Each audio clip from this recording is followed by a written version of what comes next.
kundërshtimit të tyre.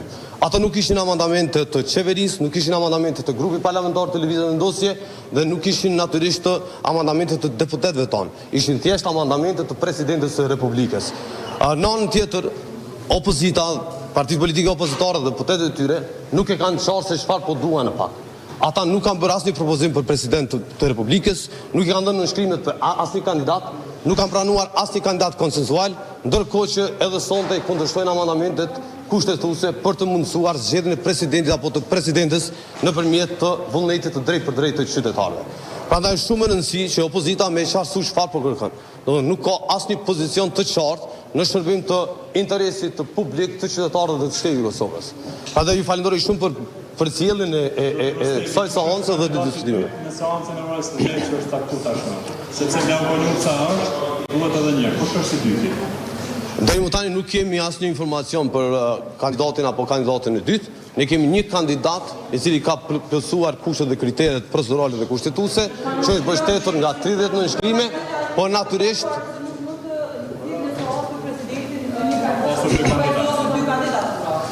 procedura nuk mund të filloj pa pasur së paku dy kandidat, kështu e thotë aktgjykimi i gjykatës kushtetuese.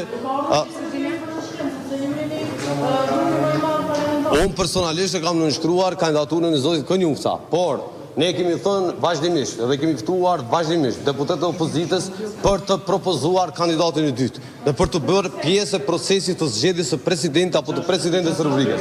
Kemi shprehur gatishmëri për të dhënë nënshkrimet për kandidatura që ta mund kenë, si për LDK-n, si për PDK-n, për të përmbushur kriterin minimal për 30 nënshkrimeve.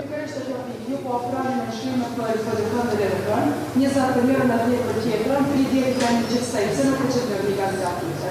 Cila është arsyeja për që zvarite? Sepse ne nënshkrime i kajnë, për i të drita në organizat e vendosja. Pa dyshim, e vërtet, ne kemi deputetët për të nënshkruar.